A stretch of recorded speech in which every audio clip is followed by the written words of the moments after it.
الحمد لله نحمده ونستعينه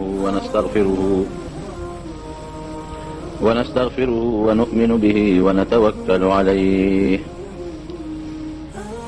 ونعوذ بالله من شرور أنفسنا ومن سيئات أعمالنا من يهده الله فلا مضل له ومن يضلله فلا هادي له ونشهد أن لا إله إلا الله وحده لا شريك له ونشهد أن سيدنا وحبيبنا وشفيعنا وسندنا ورحمتنا ومولانا محمدا عبده ورسوله. أما بعد، فعن حذيفة رضي الله تعالى عنه قال: كان رسول الله صلى الله عليه وسلم إذا حزبه أمر فزع إلى الصلاة أو كما قال. ده نبی کریم صلی اللہ علیہ وسلم یو صحابی دی حضرت حذیفہ رضی اللہ عنہ هغه فرمایي چې کله به نبی علیہ السلام ته داسې یو کار را مخکې شو چې هغه به د پریشانۍ او د خفګان به او نبی علیہ السلام مبارک به ورباندې خفه کېده، فزع الی الصلاة، نو هیبت سره به زر لمونځ ته ودرېده، الله ته به یې رجوع کړه او مانځه باندې به ودرېد. نن سبا اکثر مرګري دا شکایت کوي چې رد فلان کې مشکلات دي، فلان کې مشکلات دي. څوک د مقدمې نه فریاد کوي، څوک د دشمن نه فریاد کوي، څوک د مال او دولت د کمی فریاد کوي، څوک د تجارت فریاد کوي. دنیا کې چې سړی اوسېږي نو دا مشکلات او مصیبتونه انسان ته خامخا راځي، لیکن داسې نه ده چې د دې د حل ني. د هر یو تکلیف او د مصیبت او د پریشانۍ حل شته، او د ټولو آسان علاج ما چې کوم حدیث پاک درته ولوس په دې کې دی چې کلم درته پریشانی راشي، تکلیف راشي، مصیبت راشي، بیماری راشي، مقدمه راشي، تجارت ته تاوان شي، کاروبار کې فایده ني، فوراً لاړ شه الله ته ودرېږه، مونځ وکړه، تهجد وکړه، نفلونه وکړه. دا د نبی کریم صلی الله علیه وسلم مبارک طریقه وه. اذا حزبه امر فزع الى الصلاة، چې یو کار به پریشانه کړ، یو مصیبت به راپېښ شو، نو زر به منډه کړي، فوراً به لاړه والله ته به مانځه ته ودرېده. حضرت عایشه صدیقه رضی الله عنها فرمایي چې یو ځل نبی علیہ السلام مبارک راغی ماسخوتن چې بستر باندې سم لاس نوېده، مونځ یې شروع کړ، ولاړ دی اوږد قیام کوي او پکې جاړي، بیا رکوع له لاړ، په رکوع کې هم ژړل، د رکوع نه چې سر مبارک راپورته کړ بیا یې ژړل، چې سجدې له لاړ بیا ژړل، بیا په دویمه سجده کې ژړل. ټوله شپې دا مونځونه وکړل، ولاړ به او جړا به یې کوله تر دې حده پورې چې حضرت بلال ورته راغی، وی صاحب د مانځه وخت دی، د سهار مانځله راځه. وی ما پې رحم راغی او په نبي علیه السلام خفه شوم چې خدای څه چل شوی دی، ټوله شپه په مانځه ولاړه او بیا په مانځه کې جاړه. وی ما ورته وی چې د الله رسوله تا ته خو الله مخکې وروسته هر څه بخلي دي، نو دا دومره تکلیف دی په ځان ولې تېر کړه چې ټوله شپه الله ته ودرېدی او عبادت دې وکړه او دې ژړل. وی فرمایل چې ښه نو الله راته مخکې وروسته هر څه معاف کړل، افلا اکون عبدا شکورا، نو بیا خو پکار دی چې د دې نه زیات عبادت وکړم او د الله د دغه نعمت شکریا ادا کړم. دا زموږ د حضور پاک مبارک حالت دی. عایشه صدیقه رضی الله عنها فرمایي یو ځل راویښه شوم د شپې، نبي علیه السلام نشته، تیاره وه، لاس مې وتپه کوټه کې نو ویرېدم چې هسې نه چې ته څه تکلیف ورته څوک ونه رسوي. جومات ته راووتم، تیاره وه په جومات کې مې چې لاس تپه و، نو د نبي علیه السلام مبارک په خپو مې لاس ولګېده او خپې یې ولاړې وې او نبي علیه السلام په سجده پروت و. او یو بله موقع کې چې مې سترګې وغوړولې نبي علیه السلام مبارک نو، وی چې نو نبی علیہ السلام نو بار راووتم، بار جماعت کې هم نشته. فاطمه رضی الله عنها کله لاړم چې ممکن د کاغې کوي، بیبیانو په کورونو کې مې ټولو کې وکت نو، علي صاحب راپاسې دغه سره هم سودا شو چې حضور پاک د شپې څه شو. وی رانه مخکې مونږ ورپسې وو، د بقي مقبرې ته لاړو، وی هلته نبي علیه السلام په سجده پروت دی، الله ته جاړي او په سجده د پاسه په ځمکې تندی مبارک لګولی دی. دا د حضور پاک مبارک حالت و چې کله به نبی علیه السلام مبارک ته څه قسمه تکلیف یا څه یره یا څه پریشانی یا څه بل څه لانجه پېښه شوه، ضرورت یو شپې ته نه دي کتلې، خو بس نبي علیه السلام بس جومات ته یا په خپل کور کې یا یو ځای ته یا بل ځای ته وتی دی او الله ته سجده کړې ده، مونځ یې کړی دی، فریاد یې ورته کړی دی. دا طریقه وه. صلات توبه ګوره، وایي چې کله څه مصیبت درته جوړ شي او په ګناو یارېږې توبه وباسه، صلات توبه ورته وایي. ګناهونه دې ډېري او په هغه خپله ګناه یارېږې، صلات تسبیح کوه، د هغې مونځ یې درته ښولی دی. چې د سفر نه به کله نبي علیه السلام واپس راغی، لومبې به جومات ته ننوت، مونځ به یې وکړ، د هغې نه پس به کور ته ځه. نو د مارونو دا حضور پاک مبارک مونږ ته یو طریقه ښولې ده چې کله هم څه قسمه پریشاني انسان ته پېښه شي، دی دې فورا الله ته رجوع کوي، الله ته دې ودرېږي. دا خو زمونږ عقیده او ایمان دی چې دا مصیبت الله راولي او لرې کوونکی هم د الله ذات دی. بې د الله نه بل څوک مصیبت راوستلی نه شي او بغیر د الله نه بل څوک لرکولی نه شي. نو چې الله در باندې مصیبت او تکلیف راوست او بوتلونکي لرکوونکي هم الله دی، نو قمقل سړی بیا ولې الله ته نه ودرېږي. کوفه کې یو سوداګر و، نیک سړی و، امانتګر، خلکو به خپل امانتونه هغه سره یې ښودل. پخوا خو پیاده سفر یې وی، نو دی د خپل کلي نه د تجارت په غرض روان شو چې ته بلې علاقې ته ته. هغه خپل څاروي اس ورسره دی او د خوردنوش د خوراک سامان وغیره هم ورسره دی، خو چې لږ غوندې د کلي نه یو کوټې بار وته، نو یو سړی یو مسافر ورته ولاړ دی. اوس کاکا لږ ودرېږه، څه وی ته چېرته ځې کاکا؟ زه خو فلانکې علاقې ته ځم. دا مسافر ځان یې ورته داسې عجزه کمزورې کوي، ما به ځان سره بو نه دی، کرۍ به هم درکړم. اوس خلک په دې موټر او سوزکو کې په کرې دي، په پاسونو او په خرو باندې او په اوښانو باندې خلکو کرایانې کولې، څورلی به یې بوتلې. دا خو خپل څاروی دی، دی وایي چې یاره زه خو هسې روان یم او ځمه، راشه دا لا ښه خبره ده، کرۍ به هم ترې والم، د لارې ملګري به مې هم شي که نه، یوازې به څه سفر کوم، دا به مې بل ملګري شي. وایي بس ټیک ده، په کرایه ورسره خبره وکړه او دواړه روان شو. دا چې کوم سوداګر دی، دی په عامه لار روان دی، په کومه چې به مخکې دی ته جاري لاره وه چې څه منځ یې سفر یې وکړه، دوه لارې دي. نو سوداګر په هغه خپله لار ته، دا مسافر ملګري ورته وایي چې هلکه په دې لار لاړ شه. او ورته دا خو ما ته نه معلوم وي، دا خو ډېره لنډه ده. وایي زه ما ته نه معلومه وي، ما ته معلومه ده که نه. هغه ملګري ورته وایي دا ډېره نږدې لار ده او ما ته معلومه ده او زر به پرې ورسو، او دا ته چې په کومه دي دا خو ډېره اوږده ده، او په دې لاره کې اوبه هم شته او ګیاګانې هم پکې شته او مزېداره لار هم ده. نو سوداګر خوشحاله شو چې دا خو خبره شو، یو نږدې لنډه لار ده او دا به هم پکې دې دلته ووینو. روان شو، تلل پیاده مزلې وې. هغه لاره په یو لوی خطرناک ځنګل ختمه شوه، خو چې څنګه لاره ختمه شوه په یو خطرناک ځنګل باندې، هغه د سوداګر هغه ملګري چې دا چا ټګي ورسره وکړه، د اس نه یې ټوپ کړې او دې شا کې یو لوی خنجر پټ کړی و، یو لوی چاړه وغیره وایسته او دې سوداګر ته دقسې ونیول، ویې راکوش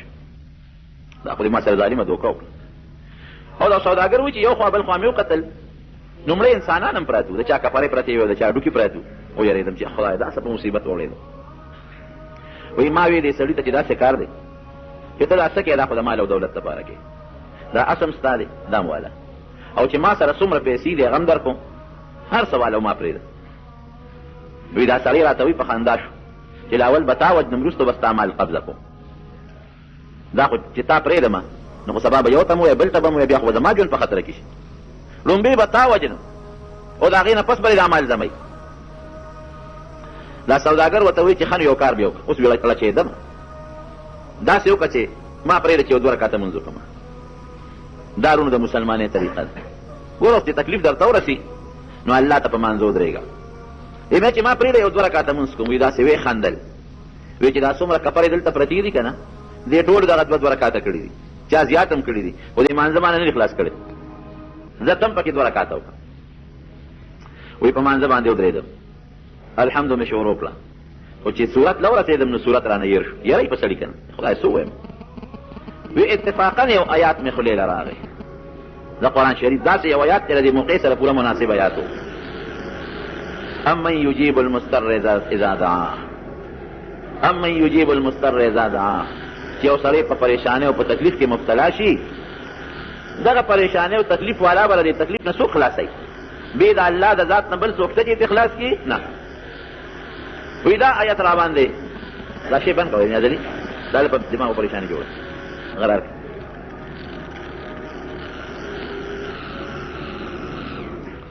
نو دا آیات را باندې فوراً مې الله دې خولې له راوست، د موقع مناسب. امن یجیب المضطر اذا دعاه،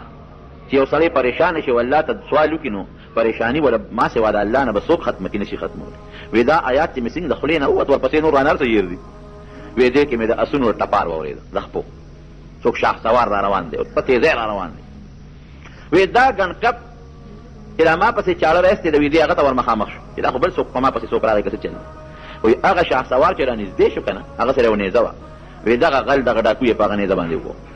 یو غزار یې ورکړو یو مضبوط شلقې ته وایسته او ویې غورځو او یو اور پې بل شو په هغه ډاکو باندې لمبې ته خېږي. وی ده د خوشحالۍ نه په سجده پرېوته مونځ برانه پاتې شو چې سر مې راوچت کړ اوس هغه شاه سوار د اس نه راکوز دی او نیزه ورسره ده. وی ما ته ښه په اطمینان مونځ وکړه الله د غټ مصیبت خلاص کړ. وی ما چې ته څوک یې اوس په هغه ګنکپ اور بلیږي لمبې دي پې مردار پروت دی. وی ما ته وی چې زه د دې آیات امن یجیب المضطر اذا دعا د دې غلام یم. تا چې کله په مانځه ودرېدې الله ته دې رجوع وکړه نو د اسمان د الله د اسمانونه اجرقې دی. وی مونږ وی چې څه ناشنا کار خو پېښ دی. وی چې بیا دې صورت شروع کړه سوره فاتحه او دا آیات ته وی چې امن یجیب المضطر. وی الله فرشتو ته اعلان وکړه چې پلانکي ځای کې زما یو بنده دی او ما ته فریاد وکړه څوک به ورورسي. وی ما وی چې الله ما له اجازت راکړه زه وررسم امداد یې کوم. نو تعالی دا آیات د خولې نه خلاص کړی نو چې در امداد لره ورسېدم. زه فرشته یم او د دغې آیت غلام یم. واقعي رونو زمونږ عقیده به دی او زمونږ ایمان به دی چې مصیبت راوستونکي الله دی او لرې کوونکی هم الله دی او د مصیبت نه بغیر د الله نه بل څوک خلاصولی نشي. او الله ته د رجوع کېدو او الله ته د مخامخ کېدو د فریاد بهترینه طریقه منځ دی. منځ الله پې ډېر خوشحالېږي. محمد ابن سیرین یو تابعي دی لوی عالم دی او وی که الله پاک د قیامت پر ورځ ما له اختیار راکړي چې مونځ کې او که جنت ته ځې کم یو دې خوښ دی. وی زه به یم چې الله 2 رکعته مونځ کوم جنت ته نه ځم. شاګردان ورته وایي ساده دا مونځ خو خلک د جنت لپاره کوي. دنیا کې چې خلک مونځونه کوي او روجې نیسي او جهادونه کوي هغه ټول د جنت لپاره کوي. نو تا ته به هلته رب العالمین د جنت مقدر کړي او ته وایې چې نه جنت به خوښ نه کړم 2 رکعته به خوښ کړم. وی دا ځکه چې جنت زما د خوشحالۍ شی دی زه پرې خوشحالېږم او په 2 رکعته مونځ الله خوشحالېږي. نو خپله خوشحالي به وروسته کړم او د الله خوشحالي به مخکې کړم. نو چې څوک الله خوشحالۍ اچت هم نه خفه کېږي. نو مونځ د الله د خوشحالۍ شی دی. زمونږ صحابه کرامو ته چې کله هم تکلیف پېښ دی دقسې یو تکلیف زید بن حارثه رضی الله عنه ته پېښ شو په یو موقع د طایف په سفر روان و د عرفات نه بعد مصیبت ورته پېښ شو. غله او ډاکوان ورته پېښ شو. چې پېښ شو نو هغه غل ډاکونه یې سوال وکړو وی ما له یو موقع راکړه یو 2 رکعته مونځ کوم. هغه هم ورپورې وخندل. وی زمړه وی داسې ډېر مې وجلي دي مونځونه را نه دي خلاص کړي. هغه ته هم دقه واقعه پېښه ده چې څنګه هغه 2 رکعته مونځ ته ودرېده او الله ته یې رجوع کړه د اسمان نه فرشته راغله او دغه ډاکونه یې خلاص کړه. بل یو لوی صحابي دی حضرت خبیب رضی الله عنه کافرانو نیولې او د مکې مشرکانو او د مکې مکرمې نه بار یې وویسته تنعیم ته چې دا کوم ځای نه اوس خلک د عمرې نیتونه کوي هلته یې وویسته او یو لوی لرګي یې ورته خښ کړی په سولیکو یې میخونه یې وله په وجود ټکوال او ورته څه وایي وی ما له د یو 2 رکعتو مونځ موقع راکړه 2 رکعته مونځ یې وکړه. خو هغه په دې خیال ونه کړه چې د کافرو نه خلاص شم. هغه وی راشه د دنیا اخري وخت چې الله ته په رجوع تېره کړم په مانځې تېره کړم. وی 2 رکعته مونځ مې وکړ او بیا مې کافرو ته بیا مخ ور واړو. دا یو کافر په هغه موقع ولاړ وروسته مسلمان شو په خپله وی چې مونځ یې وکړو مونږ ته یې مخ را واړو. وی یاره ډېر زیات خوند یې مونځ راکړه. تاسو به وایئ چې د مرګ نه یېرېږي ګنې اوس په مې دا مونځ د ګوګت کړی وی. ځایان مې ځکه وکړه چې تاسو په ما دا ګمان ونه کړئ چې دی ګنې د مرګه یېرېږي. نو زما وروڼو مونځ الله ته رجوع ده په هره موقع باندې. څه قسمه پریشاني یا تکلیف چې انسان ته ورسي او دې اسانه او نږدې حل غواړي چې د دې پریشانۍ او د تکلیف نه په اسانه ما الله خلاص کړي د مانځه نه بهترین عمل بل نشته. او بیا د شپې مونځ هغه وخت کې مونځ نبی علیه السلام فرمایي چې الله پاک انسان ته ډېر زیات خوشحالېږي په هغه وخت کې چې خلک اودي او دې پاسې الله ته ودرېږي او په فرشتو فخر کوي چې تاسو خو وایئ چې د انسان مه پیدا کوه دې به وینې تویې او فسادونه به کوي دا دې ګوره نور مخلوق اوده دي او د ګرمه بستره پرېښوده او ما ته ودرېده او زما عبادت کوي. امام احمد ابن حنبل به د شپې 300 رکعته نفل کول 300 رکعته نفل د شپې به یې کول. امام ابو حنیفه رحمت الله علیه به 2 رکعته مونځ کو د شپې ماسخوتن مونځ به یې وکړو تر د سهاره پورې 2 رکعته مونځ به یې کو. په یو رکعت کې به یو ځل قرآن شریف ختمو او په بل رکعت کې به بیا قرآن شریف ختمو 2 ځله به قرآن ختمو. 40 کاله د ماسخوتن په 10 د سهار مونځ کړی 40 کاله او علم یې څونه زیاتو د قرآن او د سنت نه د احادیثو نه 12.5 لکه مسایل یې رایستي دي دونه رب العالمین ورته علم او پوهه ورکړې نو منځ بهترین عمل دی ورونو دا الله د خوشحالۍ عمل دی او نبی علیہ السلام ورته معراج المؤمن ویلی دی چې دا د مسلمان معراج دی لکه حضور پاک مبارک چې الله تعالی او الله سره ملاقات وکړ دغه رنګ یو سړی کوي چې دا الله سره معراج کوم او الله سره ملاقات کول غواړم ډېرې په منځو درېږي منځ دی کوي د حضور پاک مبارک په زمانه کې یو صحابي و کور ته راغی نو بیبي ورته فریاد وکړ کور کې تپوس کوي د خوراک څه شته ډوډۍ راوړه بیبي ورته وایي تاسو راوړي دي ټول جومات کې ناست دی منځونه کې ورسره د کور ګاونډي سړو ته وګورئ څوک ځان له پټو کې خدمت کوي څوک تجارت کوي او ته منډه کې جومات ته وراشي ډوډۍ راوړه ډوډۍ کوم نه راوړه تاسو اوړه راوړي دي ما دلته پخ کړي دی لاړ جومات 2 رکعاته مونځ یې او د مانځه نه پس بیا کور ته راغی ښځې ته ویې ښځې څه شته او ورته تاسو راوړي دي تش تور لاړې او تش راغلی او څه شته موږ هم نار یو بچي دې هم نار دي بیا لاړ جومات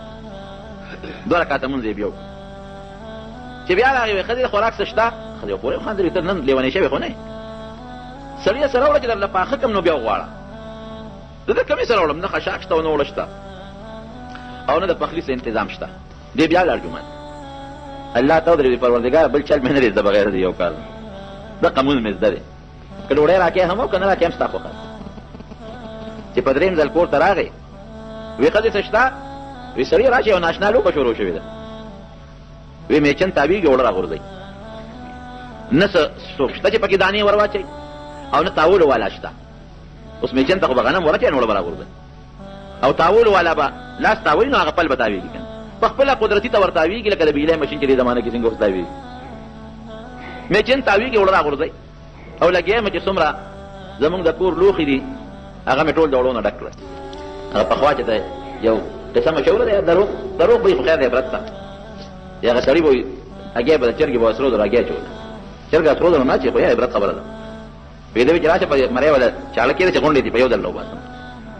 زه به روزانه یو هګۍ اچوي چاړه وله په مرۍ کېده غونډې به دې راوباسم یا لاړه کړه چرګ هم لاړه هګۍ هم لاړه نو دې هم دا سوچ کوي چې ته راشه دا د میچنې دا پل اوچت کړه چې پته ولګي چې د اوړه د کپ نه راځي که چې د غونډ چې د غاري چې بس غونډې دې په یو ځل راوباسم خو چې د میچنې د پل ګوتې یوړې میچن ودرېده چې خو یو پتنګ تنور ودرېده راغی نبی کریم صلی الله علیه وسلم او حضور پاک مبارک ته ټول خپل قصه و نبی علیہ السلام مبارک ورته فرمایي فلان کی وی زما د قسم په هغه ذات چې دې دنیا ته پیغمبر را لېږلی که تا د میچنې دغې پل ګوتې نه وې وروړې نو تر قیامته پورې به تاوېده او د اوړه به یې راغورځول او دغې تنور به تر قیامته پورې دا ډوډۍ راغورځولې نو زمونږ د علما وایي چې دا ولې وی ګوره دې چې به الله ته ودرېده نو اعتماد او یقین یې په الله و چې ماله به الله رزق راکوي ته چې مانځه ته ودرېږې نو مقصد دې سي په الله یقین شي که خدای مقدمه مې پېښه ده یا بیماري راته پېښه ده یا تکلیف پېښ دی نو الله ته ځکه ودرېږي چې ستا اعتماد او یقین په الله راشي چې الله به مې بچ کوي نو د دې سړي یقین هم په الله راغی په الله اعتماد راغی چې الله به رزق راکوي نو ګورې وروڼو الله پاک په اسباب هم رزق ورکوي خو الله په دې هم قادر دی چې بغیر د سبب هم رزق ورکړي په دې قادر نه دی دی که نه تېره جمعه د نبي علیه السلام معجزې مې درته بیان نه کړې هېڅ سبب بنو او پروردګار به رزق ورکو یو جام اوبو باندې کې به دونه ډېرې شوې چې ټول صحابه کرام به ورباندې ماړه شو نو بې سبب هم الله رزق ورکولی شي په دې قادر دی نو د دې سړي چې کله اعتماد په الله شو او الله سره یې دا خبره کلکه کړه چې پروردګار ته به دا روزي او رزق راکوي چې تا نه یې راکړې که نه نو نه تجارت لازم او نه بل خوازم دا الله کولی شي خو ګورې دی په دنیا کې ځان له عادت نه جوړ کړی نو چې دې څنګه راغی او د میچنې پلې ګوتې یوړې نو هغه اعتماد یې بدل شو دې خو یې سوچ راغی چېره دا غنم د کمې راځي دا اوړه د کمې راځي هغه چې په رب العالمین یې کم یقین و هغې نه توجه دې بل خوا شوه دا نه چې ګنې په الله یقین ختم شو نه اورې که ګورم چې دا غنم د کمې یعنې هغه سبب ته یې نظر شو چې سبب ته یې نظر شو نو بس الله تعالی خبر اسبابو ته پرېښول ظاهري کې خو بیا غنم نو سبب نه نو میچن بنده شو او دا حقیقت دی ګورې په دې مونځ کې حکمت دا دی چې ستا یقین محکم او کلک عقیده په رب العالمین راشي یو سړی دې ضمن کې د عبرت یو خبره درته وکړم یو سړی هغه وایي چې خدای پاکه ډوډۍ دې نه راکړې که نه او دې خولې ته دې رادنې رادن نه کړې دې خولې ته نو شخوند به هم پې ونه وه دا پوره متوکل باید سړی خو زه وایي د خوله راکړم ځان له به پاخه کړم ادي وینا وړه پخلی خو څه کوي چې ګوتې به هم ورته نښکته کومه چې د خولې له راله راوړئ. نو دونه امتحانونه به الله سره نه کوي. الله دا کار کولی شي، دا چې نشي کولی. چې کوم سړی په کټ کې مریض پروت دی، د خولې له راوړی څوک رسوي؟ الله رسوي که نه. بل سړی ورته مجبوره کړي هغه خدمت ته راولي او د خولې له ورته نوړی اوچتوي، خو نه د امتحانونه په الله باندې کوي. ده وایي داسې کوم الله وایي ورېږه زم در سره دا چل کوم. لاړ د خپل کور وطن نه که دلته غواړه دلته یې خو ښځه به له خولې له ډوډۍ راوړي، بچي به یې راوړي. چېرته یو دشته کې ځان له یو جونګړه جوړه کړه د دریاب په غاړه باندې و، هغې کې تېره شو. او بس ناست دی الله ته هم په دې سوچ دی چې خدایه تا ما له خوراک دې خولې له نه راوړې که نه، نو شخوند به هم پرې نه وه. که دې مخکې مې پروت یم مې نه راوچتو. یو ورځ پې تېره شوه، دویمه پې تېره شوه، نارې پې تېرېږي. د شپې چې ته دغه علاقه کې غلو غلا وکړه، چې غلی څنګه وکړه نو پې باران شو. هغې رالل دې جونګړې له هغې خیال نه چې دې کې لا سړی دی. زه خو جونګړه ده چا ځان له جوړه کړې ده، سړی به کور ته تللی جونګړه به خالي پرته وي. نیغ رالل په دا جونګړه ورننوتل، چې ننوتله اوس دې پکې پروت دی. هغه له هم یارېدله او بیا وایي چې دا سړی هم په دې جونګړه کې پروت دی، هېڅوک عبادت په ځان لګوي را پیسو. هغې ځان له هغه چې کوم خوراک مراک غلو په هغه کلي کې غلا ملا کړې وه، خوراک مراک یې ځان له برابر کو. باران دی زور طوفان دی، دلته بس ځان هم مالو کو، طوفان ودرېږي زو به ده ته وایي ته مه خوره، دله ورکوي. چې دله خوراک ورکوي نو دی خوره که نه، نو دی ګوتې نه وهلو او خبرې هم نه کوي. او وایي چې دا غلو کوم مه شروع که نه. هغه وایي داسې کار دی چې دا سړی یخنۍ والی دی،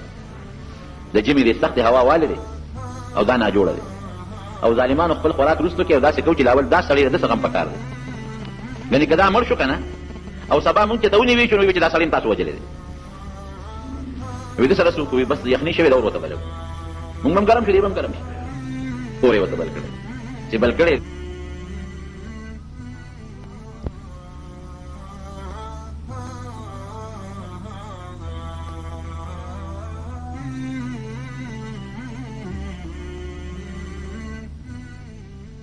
معلومېږي لکه کلي شوي الوی ولا پخ کړی چې خوره که نه بیا ګوتې نه ورو. چې د غلو کوم مشر دی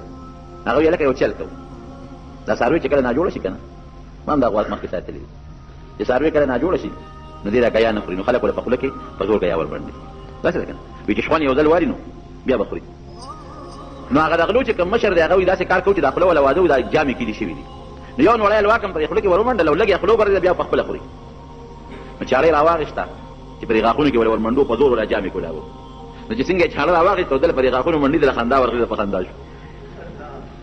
چې په خندا شو د غلو مشر مرګري کوټه کې راوالی دی خبیث بچي پسې ده خو مونږ پر ټوقه کې خاندي راکړو. کله ورته اور بلوو او کله کلک خوراک پخوو، کله ورته نرم پخوو. دا خو ټیک ټاک دی، مونږ پورې نخرې وکړې. هم چې پوه شو چې اوس سړو کوټه کوټه ګوتې کړې خدای دې راسره خیر کړي. وایي داسې کار دی چې دا ما قصدن دا خوراک نه خوړه. ولې؟ وایي ما الله سره دا وعده کړې او دا م یو قسم کړی چې پروردګاره دې خولې له خوراک نه راوړي که نه نو شخوند هم پرې نه وه. نو وایي الله ما سره خپله وعده پوره کړه. وایي که ما خندلې نه وې که نه او خندا نه وې راغلې نو تاسو دا لوه زما دې خوله کې په زور راټومبله. زما وروڼو داسې الله ګورې کولی شي، الله پرې قادر او طاقت لري. او که وایي دا به څنګه نو زه درته بل مثال هم کړم. دا مرغۍ چې د مور نه پیدا شي دا ګی نه روځي او جاله کې ناست دي، نو دا مرغۍ بې عقله حیوان دی، عقل نه لري. او دا ځي او په خوله کې په مخوکه کې خوراک راوړي او د خپل بچي په دا خوله کې ورمنډي که نه ورمنډي. دا د الله ذات دی که نه. سړی حیران شي چې خدای پاک په خپله هغه مرغۍ خوراک نه خوري. هغه مور الله دونه مهربانه کړي چې په خپله خوراک نه خوري او ځي کله ورته ته ګوري نو هغه ډوډۍ وړه وړه کوي په دې مخوکه کې چې ښه پوټې پوټې یې کړي نو یو یو دانه راوړي او هغه بچی خوله ورته واضوي او په دا خوله کې ورته ورمنډي. نبی کریم صلی الله علیه وسلم فرمایي ای زما امتیانو که تاسو په الله باروسه وکړو په الله هم توکل وکړو، هغه توکل چې د الله د ذات سره ښایېږي که داسې توکل هم وکړو. وایي په دې خپلو بسترو کې به پراته یو الله به رزق درکوي. وی دې مارغانو ته نه ګورې سهار چې د جالې نه وځي نو اوږې وځي او ماښام چې راځي نو مړې راځي. وی لیکن ستاسو په الله توکل او اعتماد وشي نو روزي رسان رونو الله دې ګورې. پریشاني راوستونکی الله دې لرې کوونکی الله دې. مقدمه او تکلیف درته الله جوړوي لرې کوي به دنه الله. مصیبت به راولي الله لرې کوي به الله. بیماري به راولي الله لرې کوي به الله. خو که په دې ټولو څیزونو کې مونږ په خپل رب یقین وساته او په الله ذوالجلال اعتماد وساته نو خبره مې د هغه صحابي کوله چې رب العالمین ته ودرېد او 2 رکعته نفل یې شروع کړو. حضور پاک مبارک ورته فرمایي وي ای فلان کې زما د په هغه ذات قسم چې دې دنیا ته پیغمبر لېږلی یم که دا پل د میچلې د نوي کوز کړې تر قیامته پورې به تاوېده خوړه به یې راغورځول او تنور به تر قیامته پورې ډوډۍ راغورځول. اوس به ستا په زړه کې یو سودا ځکه موږ خو منځونه کوو زوی ناجوړه شي مور لګیایي مونځ کوي خو نه جوړېږي ما ته تکلیف یې ودرېږدم الله ته مونځ کوم زما نه تکلیف خو نه ختمېږي نو وروڼو زمونږ مونځ نه دی ګورې ان الصلاة تنهى عن الفحشاء والمنکر قرآن کې الله فرمایي چې مونځ سړی د نارواونو د قبیحو او د ګناهونو نه ساتي او یو موقع کې نبی علیه السلام ته یو صحابي شکایت وکړ صاحب وی فلانکې سړی چې دی د شپې غلا کوي د ورځې مونځونه کوي او د شپې غلا لري وی انشاءالله چې دا مونځ به د غلا نه منې کېږي نو ته وایې چې مونځ خو د څوک غل د غلا نه منې کوو نه ډاکوله ډاکې نه منې کوي او مونږ خو مونځ کوو زمونږ مصیبتونه خو نور هم زیاتېږي کمېږي نه زما وروڼو زمونږ مونځ نه دی او مونځ څه ته وایي مونځ درته اوس ښیم د نبي کریم صلی الله علیه وسلم دو صحابه په یو سفر کې وی تاسو به دواړه مخامخ په هغه دره کې ودرېږئ او زموږ څوکۍ به کوئ دواړه صحابه لاړل او د غرونو په هغه منځ کې په هغه دره کې ډېره شو چې نبي علیه السلام وفرمایل چې زموږ څوکۍ به کوئ هغه یو صحابي دی بل ته ویل لکه هسې نه چې خوب راشي او په دې دره څوک د دشمن حمله ونه کړي ځکه حضور پاک مبارک یې مونږ دلته مقرر کړو نو څه چل شته خوب را نه شي بل ورته یو چل به وکړو که نه وایي چې سړی مونځ کوي په مانځه ولاړ خوب نه ورځي نو ته وده شه نیمه شپه به زه مونځونه وکړم او چې زه ستړی شم نو تا به راپاڅوم نو باقي نیمه شپه ته مونځ کوې نو بس مونځ به کوو او مخامخ به ګورو نو که څوک راځي نو ما به راویښې موږ ملګري راویښو مخامخ په میدان کې صحابه او نبي علیه السلام پراته نو دا یو کس اوده شو دا بل کس په منځ ودرېده ګوره حضور پاک مبارک ته خو به وحی کېده د کشف خاوند و د معجزې خاوند ورته پته وه په دغه دره څوک دښمن را روان چې راغې ویې کتل چې دا سړی خو منځه ولاړ دی د دښمن بیا یېرېږي هم ډېر ځل د هغه دا خیر چې دا به یو کس نه دا به ډېرې ولې که معلومات یې کوو نو هغه دښمن دا هغه دی نغشې ورته برابر کوشش یې ورته واخېسته او دا صحابي اوس په منځه ولاړ دی وویشت دې په منځه ولاړ په غشي ولګېد نو چې په غشي ولګېد نو غشي په کلس وویسته ویې غورځو بیا په پاتې بل غشي یې وویشت چې بل یې وویشتم زر هغه به مو غورځو په منځه به ولاړ هغه په بل غشي وویشت هغه ویل چې دا څنګه چل دی غشي باندې دی لګي او که نه لګي او که لګي نو سړی دی او که هسې ثبوت دی هغه لګیا دی په غشي یې ولي او دی په دا مانځه کې د هغه شي نیسي بار یې غورځوي او خپل مانځه باندې ولاړ دی دا بل ملګری راویښ شو چې راویښ شو څنګه او ده ته یې وکتل یې لکه تا باندې خو د وینو شیبې روانې وینه در نه بېږي بس هغه خو اول هغه دښمن باندې حمله وکړه دښمن خو تښتېد او دی هماغسې په خپل مانځه ولاړ سلام یې وګرځاوه او د سلام نه پس ملګري ورته وایي ته په ځان نه پوهېږې یاره وایي قسم دی یو صورت مې د قرآن شریف شروع کړی وایي دومره خوند یې را کړی او دومره په خوند هغه صورت د قرآن شریف مې و چې نه په دا غشي پوه شوی یم او نه په دا درد پوه شوی یم او نه په دا وینو پوه شوی یم مونځ دې ته عبدالله بن زبیر رضی الله عنه په خپل کور کې په منځه ولاړ بچې ورسره خوا کې پروت دی په بستره چېرته د بره ناخو د کجورو چتونه او کچا دیوالونو چېرته به مار بره ختلی دی هغه د دې زوی په دې خېټه را پرېوت د دوی په خېټه کې سنګمار را پرېوت زوی چغې کړل چې مور یې وکتله مور یې هم چغې کړه او دې په منځه ولاړ دی عبدالله بن زبیر رضی الله عنه او مور په هیبت بار ووت او چغې کړه خلک راشئ مار دی د جومات نه یو لارو کوڅو نه خلک راوچلېدل هغه مار د هغه زوی د هغه خېټې نه الله وښویو هغې کوټه کې چوکۍ را واخېستې هغه مار یې مړ کړ دې په خپل منځه ولاړ چې مونځ یې کله خلاص کړ ښځې ته وایي ښه دی وایي څه شور شان نه داسې څه شور غوندې مې واورېده ای سړیه اوس به یې زوی مار هم چیچلې وجلې به او د دنیا خلک راغلل او ټس او ټوس او د لرګو ډګر شروع شو او ته وایې څه شور شان نه وایي زه نه یم پېښې وایي چې معمولي غوندې شور مې دغه وږه شو دې ته مونځ وایي نن دلته مونځ کوو او پکې دنیا خپل حساب کتاب ومو مونځ زموږ دې ته ودرېږي د دنیا پوره حساب دکاندار چې مانځه ته ودرېږي پکې د دکان حساب کوي زمیندار چې مانځه ته ودرېږي پکې د پټي حساب کوي ملا چې مانځه ته ودرېږي پکې خپل سبق پکې لوتی چې کوم سبق بسار وي موسم وي دا زموږ مونځ دی یو سړي نه شیشې یې ښودې ورته روک شو پیسې چېرته یې ښودې په خپل کور روکې شوې چې دې روکې شوې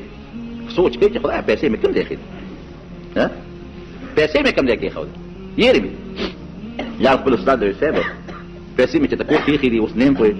چې چا یوړې اته ما نه دی یېر دی هغه داسې کار وکړه الله به خیر کړي ته مونځ باندې لمونځ وکړه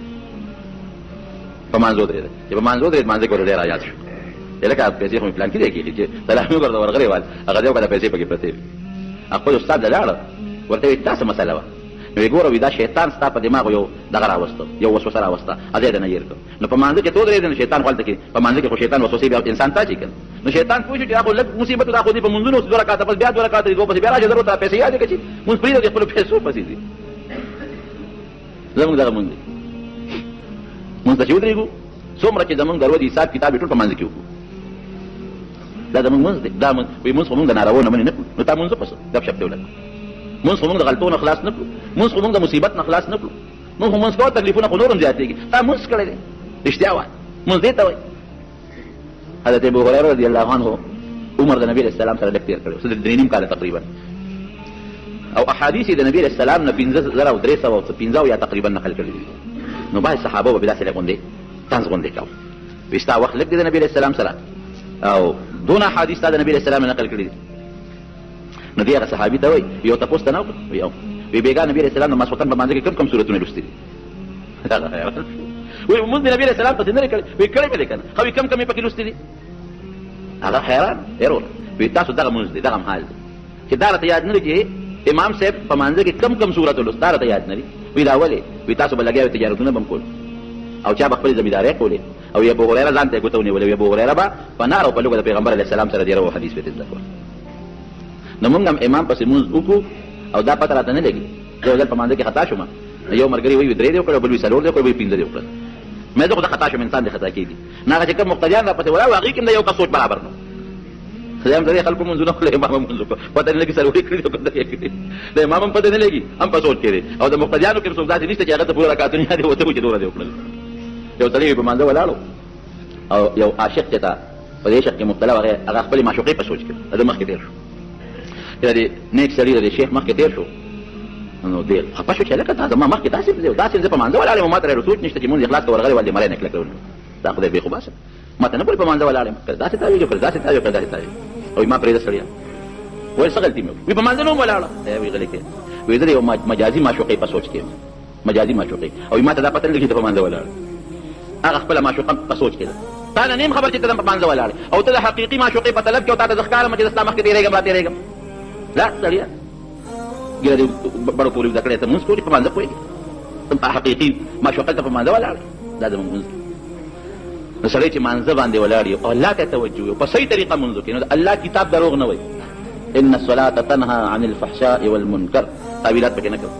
چې صحیح منځو کې دا مونږ بتا د نارواو نه بچ کړي او دا بتا د حالت غلط نه بچ کړي دغلا نه بده منې کوي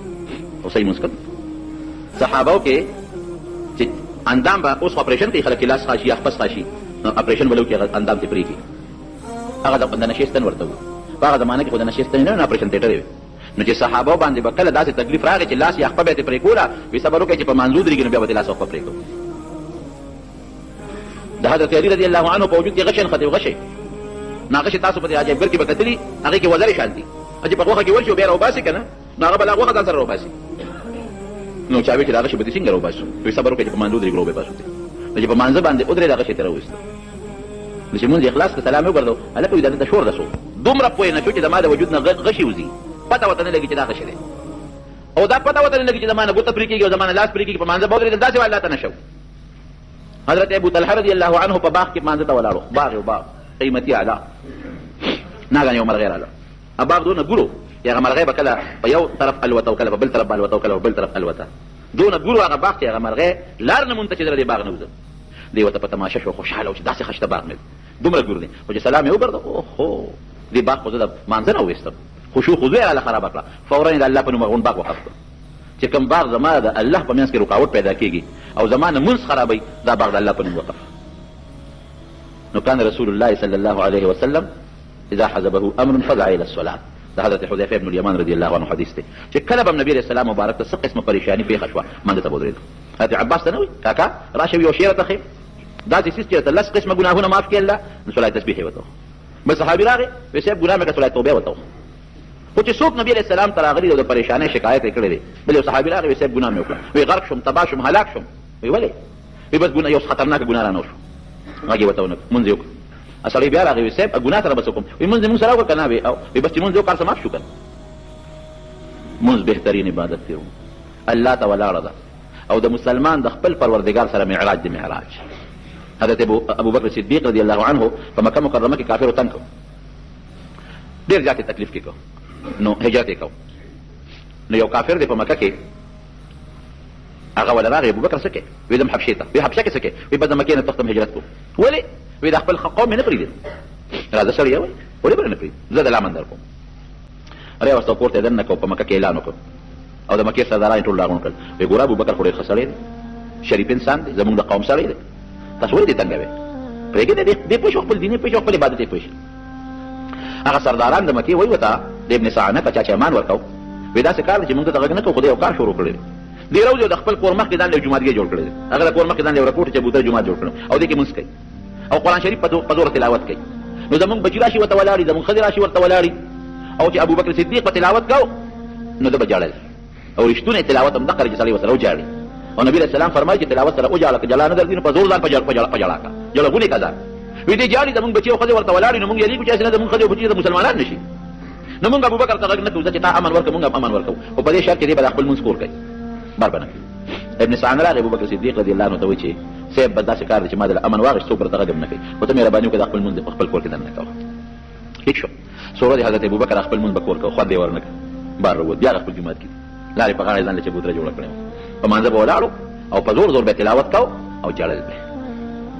هغه کافر چې څومره هغه خپل ملګري کافر ته ورغلل وی ګوره تا ابوبکر له امان ورکړ موږ ستا په وجه دې پرېښود هغه د هغه خپل شرط خلاف ورزي کړې او بیا بار راوتری مونځ کوي او زمونږ بچي چې په لاره دي ورته ولاړي زمونږ ښځې ورته په لاره ولاړي مونږ یېرېږو هسې نه زمونږ بچي او ښځې په فتنه کې پرېونځي اسلام ته به فتنه وي دا مسلمانان نه شي یا خو ابوبکر ته وایي چې دا مونځ خپل کور کوي او یا ته خپل امان واپس واله مونږ پیشه ابوبکر پیشه مونږ یې ښکاره مونځ ته نه پرېږدو پټ دې کوي هغه کافر راغی ابن سعد ابوبکر ته وایي چې ابوبکر ورته تا سره ما شرط ایښودی او تا د شرط خلاف ورزي وکړه بیا دې بار مونځ شروع کړو تلاوت په زوره زوره کوې او کافر دې ته نه پرېږدي نو داسې مهرباني وکړه چې یا د ما شرط ومنه خپل کور مونځ کوه او یا ما ته خپل امان واپس کړه ته پرېږده او کار دې پرېږده ابوبکر ورته څه وایي وایي تا ته ما خپل امان واپس کړه ما له د الله او رسول امان کافي دی هله کافي دا مونځ نه پرېږدم هم هلته د کور مخکې دروازې مخکې د جومات کې به ولاړو مونځ به یې کوو په زور به پکې تلاوت کوه زمارونو مونځ نه بهترین عبادت بل نشته او بیا د شپې مونځ چې تهجد ورته وایي حضور پاک مبارک په رمضان کې عایشه صدیقه فرمایي ټوله شپه به عبادت کوو مونږ به هم پاسولو چې عبادت کوئ او دا ړومبۍ شپه چې به اعتکاف ته کېناسته نو ماسخوتن نه تر سهاره پورې به یو شان ولاړو مونځ به یې کوو تهجد اخیري شپه کې چې کله سبا نه مخکې داسې مخکې دې پاتې چې دې پکې خپل اودس هم وکړي او کم از کم اته رکعته نبي علیه السلام تهجد کړي دي څلور یې هم کړي دي شپږ یې هم کړي دي اته یې هم کړي دي لس یې هم کړي دي خو اته رکعته د حضور پاک مبارک لږ زیات معمول نو تهجد د شپې دغه وخت الله پاک انسان ته آواز کوي ای انسانه څوک سوالګر شته چې د وله سوال قبول کړم څوک رزق غوښتونکی شته چې د ډوډۍ وله ورکړم څوک بخښنه غوښتونکی شته چې دې وبخم دا درې اواز الله کوي نو چې څه قسمه مشکلات او تکالیف او پریشانی در پیښ الله ته ودرېږئ مونځ کوئ خو مونځ د مونځ په طریقه کوئ نو دا د الله سره ستا معراج وشو لکه څنګه چې حضور پاک مبارک ترې الله سره معراج کړو نو پروردګار به هغه پریشانی او مصیبتونه هم ختم کړي الله به درنه راضي جوړ شي الله دې مونږه د مونځ پابند جوړ کړي پریشانی وي تکالیف وي غمونه یا الله زمونږ پریشانی زمونږ تکالیف زمونږ غمونه الله په خوشحالۍ باندې بدل کړي ما ته دعا کې پرون بیا د مال غوندې وکړې تکلیف وراټل بیګا ته اوس مې تقریر د زړه په زور یو زړه مې مزه لږ دمه وکړه نو دعا کې چې الله تعالی مال شفا راکړي او بعضې ملګري په کورونو هسپتالونو کې مریضان دي الله یې ټولو شفا نصیبه کړي یا اله العالمین دا ما چې کوم د مانځه متعلق بحث وکړه خدای مال او زما دې ملګرو له عمل وکړي خدای که چاته مقدمې جوړې دي هسپتالونه ورته پېښ دي خدای د هغې نه اخلاص کړي په خیر اخلاص کړي خدای زموږ د ټولو ملګرو په رزقونو کې برکت پیدا کړي او د دې بشیر جان څه دوستان دي هغې څه دعاګانې د الله دې ورله قبولې کړي او زموږ د چا چې څه پریشانۍ مشکلات غمونه تکالیف وي پروردګاره زموږ خو ناقص منځونه دي خدا په کامل منځ بدل کړي او موږ یې د مصیبتونو د پریشانو د دنیا او د آخر د ختمولو ذریعه وګرځي زموږ یو ملګری دی جانجي صاحب د هغې تره بېګا وفات شوي دعا ورته وکړئ چې الله تعالی مغفرت نصیب کړي نور څومره مردګان وفات دي الله دې ټولو مغفرت نصیب کړي او زموږ د اخر وخت الله په خلیده کریم نصیب کړي لا اله الا الله محمد رسول الله السلام علیکم ورحمت الله وبرکاته امید کوم دوستانو چې ویډیو مو خوښه شوې وي نو دې دپاره تاسو دا ویډیو لایک کړئ د خپلو ملګرو سره شیر کړئ او د چینل د سره خامخا سبسکرایب کړئ او د بیل آیکن د سره هم پرس کړئ جزاک الله